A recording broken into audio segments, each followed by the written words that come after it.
ලෝකේ ජාතින් අතර සාධාරණ හා කල්පවතන සාමයක් ස්ථාපිත කිරීම සහ පවත්වාගෙන යාමේ උදාර අරමුණු පෙරදරි කරගෙන බිහි කළ මේ සුවිශේෂී සංවිධානයේ 80 වෙනි සැසිවාරයේ සභාපතිනින් ලෙස තේරීපත් වූ යුරෝපයේ හදවතේ පිහිටි අපූර්ව ජර්මනියේ අතිගරු අන්නලේනා බෙවබර්ග් මැතිණියට මා උණුසුම් සුභාශිංසන පිරිනමනවා.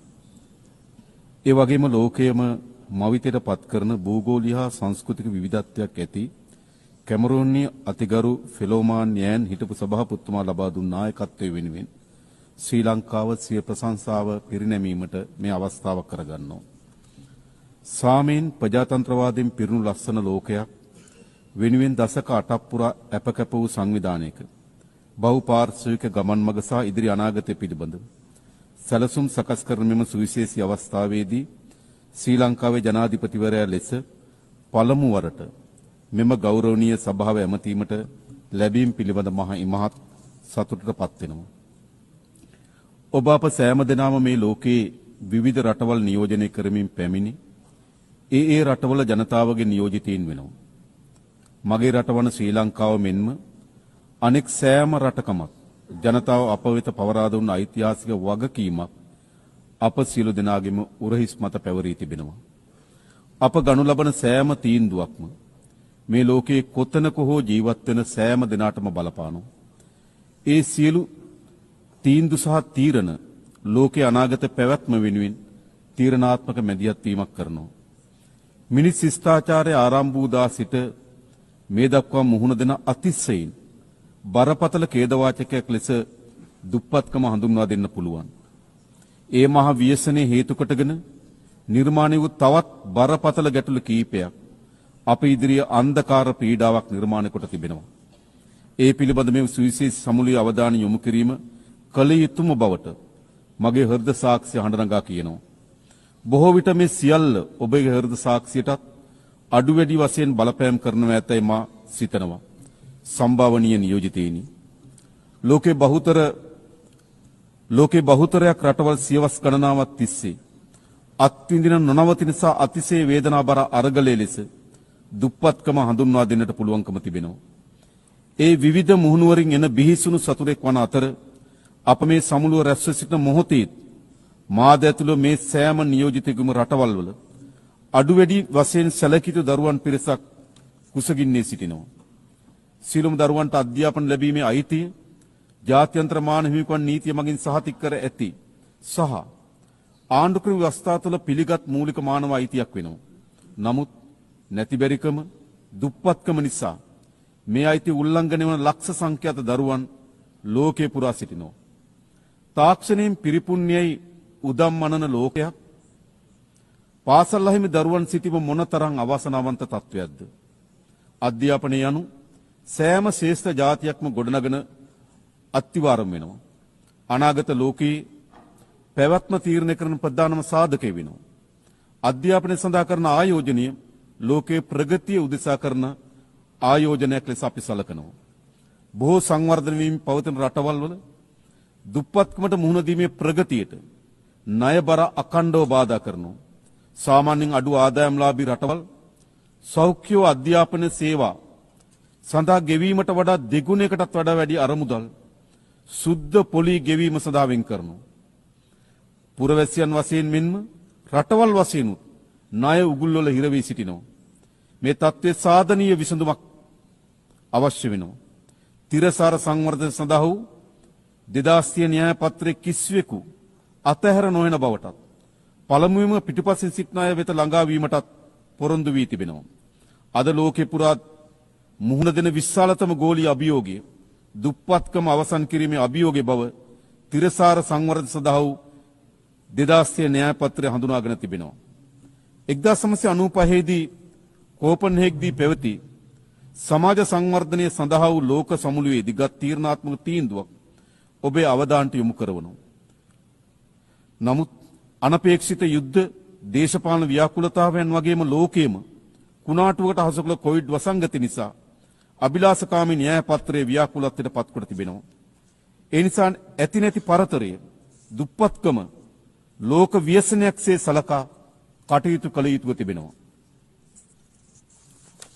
ගරු සභාපතිතුමනි, ගෞරවනීය අමුත්තනි මේ අසිරිමත් ග්‍රහලෝකයේ අස්ථාවරත්වයටත් ව්‍යාකූලත්වයටත් පත්වන නවතම ගැටලුවක් ලෙස මත්ද්‍රව්‍ය හා ඒ හා බැඳුණු සංවිධානාත්මක අපරාධ කණ්ඩායම් හඳුනා ගන්නට පුළුවන්කම තිබෙනවා. ඒ බව එක්සත් ජාතීන්ගේ මත්ද්‍රව්‍ය අපරාධ පිළිබඳ කාර්යාලය 2025 ලෝක මත්ද්‍රව්‍ය වාර්තාවේ පවා තහවුරු කොට තිබෙනවා. ගෝලීය මත්ද්‍රව්‍ය ගැටලුව ලෝක පුරා මිලියන සංඛ්‍යාත ජනතාවට බලපාන සංකීර්ණ අභියෝගයක් වී තිබෙනවා. දිනෙන් දින මත්කුඩු සහ ඒ ආශ්‍රිත නිෂ්පාදන ගෝලීය වෙළඳපොළ වාර්තාගත ලෙස ආක්‍රමණය කොට තිබෙනවා. මත්ද්‍රව්‍ය වෙළඳාම සහ ඒ හරහාම ක්‍රියාත්මක සංවිධානාත්මක අපරාධ ලෝක අර්බුද රැසකට මාර්ගය විවෘත කොට තිබෙනවා. මේවාට සම්බන්ධ කණ්ඩායම් රාජ්‍යයන් ගොදුරු බිම් බවට පත් කරමින් සිටිනවා.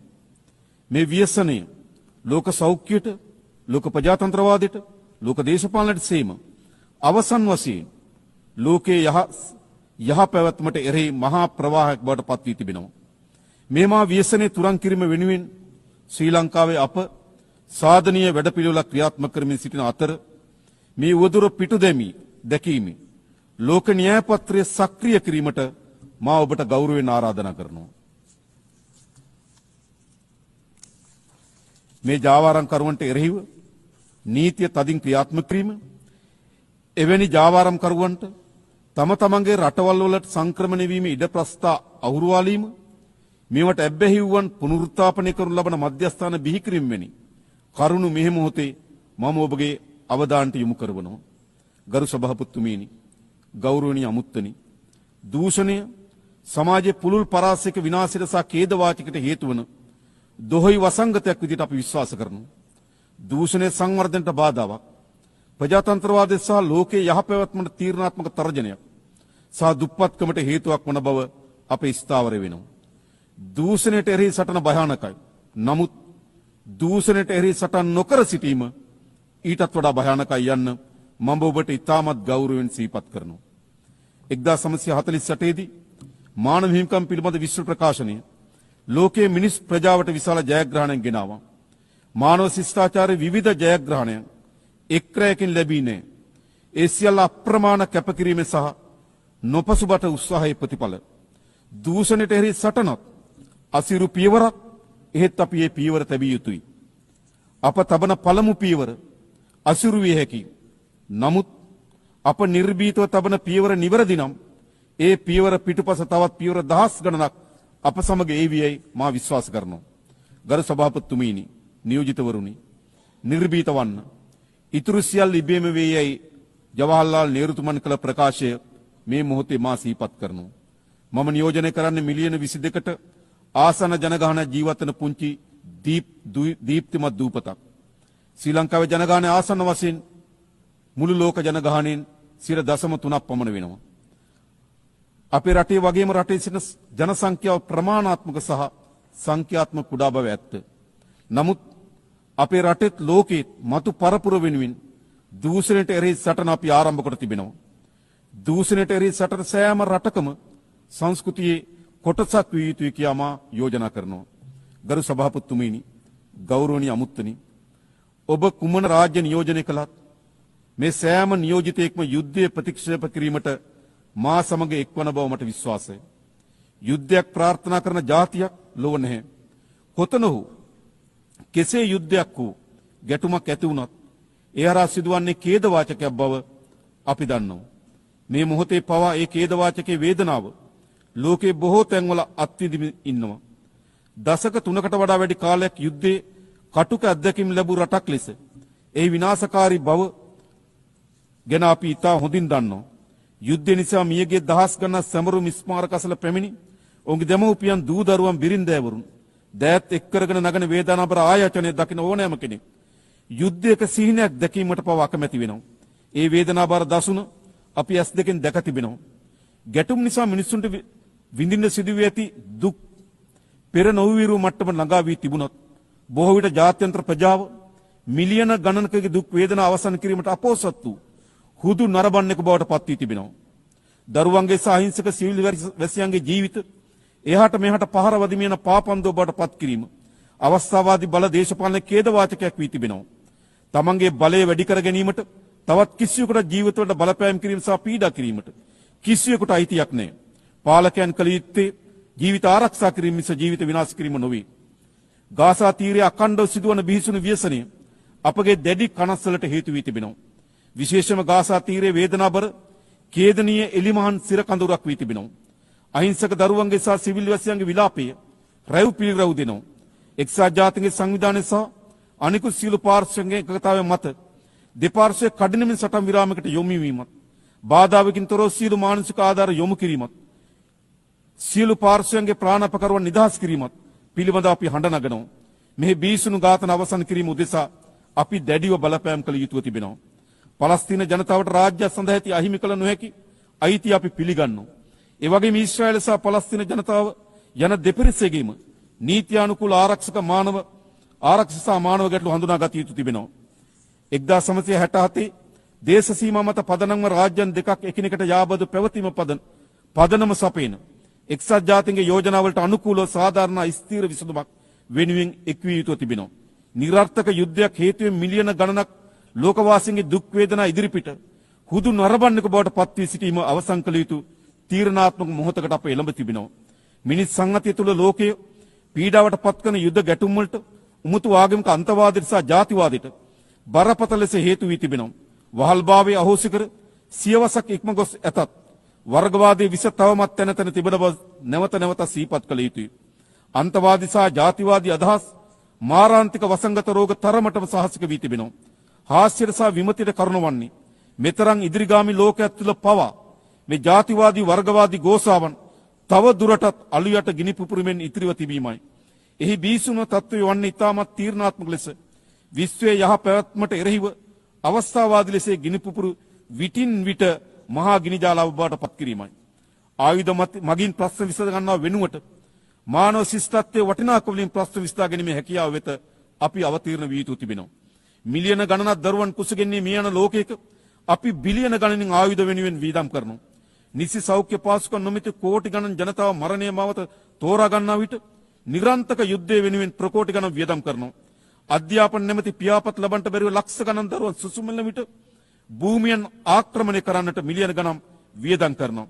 ඇත්ත වශයෙන්ම මේ ලෝකයේ සෑම බිම් අඟලක්ම සාමයේ ජනාවාස බවට පත් කළ හැකි නම් ඒ ලෝකයේ ආශ්චර්යමත් ලෝකයක් බවට පත් වෙන බව ඒකාන්තයෙන්ම අපි විශ්වාස කරනවා. මේ සමුළුවට එක් වූ අපි සියලු දෙනා ලෝක සාම ජනාවාස බිහි කරන උදාර සාම වන්දනා කරුවන් බවට පත් වීම කියා මා යෝජනා කරනවා. ගෞරවනීය ආරාධන අමුත්තනි, ඓතිහාසික මැතිවරණ ශ්‍රී ලාංකික ජනතාව සියවස් ගණනක් දුටු සිහිනයක් වෙනුවෙන් තීන්දුවක් ගත් බව මම ඔබට සිහිපත් කරනවා. එයින් බිහි ව්‍යවස්ථාදායක විවිධත්වයකින් සහ විචිත්‍රත්වයකින් යුක්ත වුණා. එක් අතකින් රටේ සමස්ත ජනතාව ආණ්ඩුව පිළිබඳ දැවැන්ත විශ්වාසයක් තිබුවා. තව අතකින් දුස්්‍යාබාධ පාර්ලිමේන්තු මන්ත්‍රීවරු ඇතුළු කාන්තා සහ සෙසු ජාතීන්ගේ නියෝජන ඓතිහාසික ලියාමක් නිර්මාණය කළා. පාර්ලිමේන්තුව තුළ පෙන්눔 කරන මෙම විවිධත්වය ශ්‍රී ලංකාවේ පාලන තන්ත්‍රය තුළ ජනමාර්ගික විවිධත්වය සහතික කරනවා වගේම සියලු පුරවැසියන්ට සමාන අයිතිවාසිකම් සහ අවස්ථාවන් ලබා දීම සඳහා අප තුළ ඇති කැපවීම නැවත බලගන්නු ලබනවා. ඒ වගේම මහජන නියෝජනයන් යනු මහජනතාව වෙනුවෙන් සේවය කරන්නන් මිස අනිසි වරප්‍රසාද ලබන්නන් නොවන බව අපි ආදර්ශයක් ලබා දී තිබෙනවා. ජනතා නියෝජිතයන්ගේ වගකීම් විය යුත්තේ රට හා ජනතාව සංවර්ධනය කිරීම මිස පෞද්ගලිකව තමන් සංවර්ධනය වීම නොවන බව අප විශ්වාස කරනවා. සභාපතිතුමීනි, සම්භාවිනී අමුත්තනි, අන්ධකාරය වෙනුවට ආලෝකයේ මාවත තෝරාගත් අපේ රටේ ජනතාව පොහොසත් රටක් ලස්සන ජීවිතයක් සඳහා වූ ප්‍රායෝගික දැක්මට ජනතා ආශිර්වාද ලබා දී තිබෙනවා. මෙම ඓතිහාසික ජයග්‍රහණය මල්පල ගැන්වීම සඳහා දූෂණයෙන් තොර සදාචාරාත්මක පාලනය, දුප්පත්කම තුරන් කිරීම, ඩිජිටල් කරණය සහ පිරිසුදු රටක් යන ප්‍රධාන අංශකරේ අපේ අවධානය යොමු කර තිබෙනවා. ඊට සමගාමීව අධ්‍යාපනය සහ සෞඛ්‍ය කරේ අපි දැඩි අවධානය යොමු කර තිබෙනවා. ඒ සියල්ල පියවරෙන් පියවර අප ජය ගනිමින් සිටිනවා. වර්තමානයේ ඩිජිටල් ප්‍රජාතන්ත්‍රවාදය අපගේ නව ඉලක්කයයි. ලෝක ඉදිරියේ අති අභියෝගය වන්නේ සෑම පුද්ගලයෙකුටම සහ සෑම රාජ්‍යයකටම ඩිජිටල් යුගයේ අවස්ථාවන්ට ප්‍රවේශ වීම හැකි බවට සහතික වීමයි. අප සාර්ථක වූහොත් තාක්ෂණයට ප්‍රවේශ වීම ඉඩ ප්‍රස්ථා විවර වීම, සංවර්ධන වේගවත් වීම සහ පාලන ශක්තිමත් වීම වැළැක්විය නොහැකි වෙනවා. නමුත් එසේ කිරීමට අප අසමත් වුවොත් තාක්ෂණයේ අසමානතාවයේ අනාරක්ෂිතභාවය සහ අයුක්තිය ඇතිවීමට තුඩු දෙන තවත් බලවේගයක් වන බව අප විශ්වාස කරනවා. ඩිජිටල් මෙවලම් වෙත ප්‍රවේශ වීම හැකිය නොහැකි රාජ්‍යයන් අතර ඩිජිටල් පරතරය පැහැදිලිව පවතිනවා. කෘත්‍රිම බුද්ධිය සම්බන්ධයෙන් ඊටත් වඩා ඔබට විහිදුණු පරතරයක් මතුවෙමින් තිබෙනවා. ශ්‍රී ලංකාව ඇතුළු දකුණු ආසියාවේ බොහෝ රටවල් මෙන්ම ලෝක පුරා තවත් බොහෝ රටවල් සංවර්ධනයේ මෙවලමක් ලෙස කෘත්‍රිම බුද්ධිය භාවිතා කිරීමට යටිතල පාසුකම් අවම වීම බලපාලා තිබෙනවා. ගෞරවනීය සභාපතිතුමිනි, ආරාධිතයිනි, අප නව ලෝකයක්, බොහෝ යාපත් ලෝකයක්, මිනිසාගේ සදාකාලික ගෞරවයට ගරු කරන ලෝකයක් ගොඩනගා ගත යුතුයි. මෙම සමුළුවේ සමාජිකයන් වන ඔබ වඩා හොඳ ලෝකයක් නිර්මාණය කරන ගෘහ නිර්මාණ ශිල්පීන් විය යුතුයි.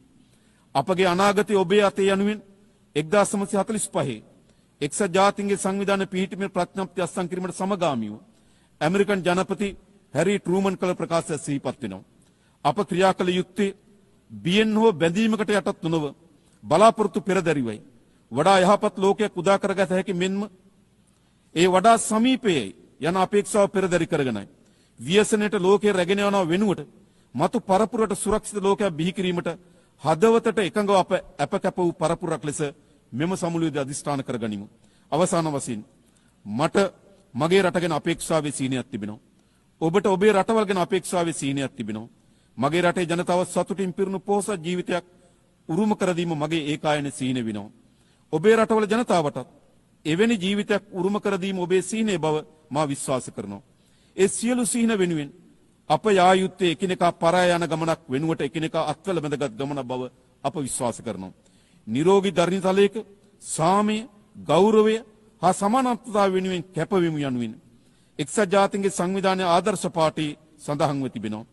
ඒ ලෝකයේ සැබෑවට පිළිසකර කරන්නන් වෙමු කියා මා ඔබට ගෞරවයෙන් ආරාධනා කරනවා. බෙහෙයින් ස්තුතියි.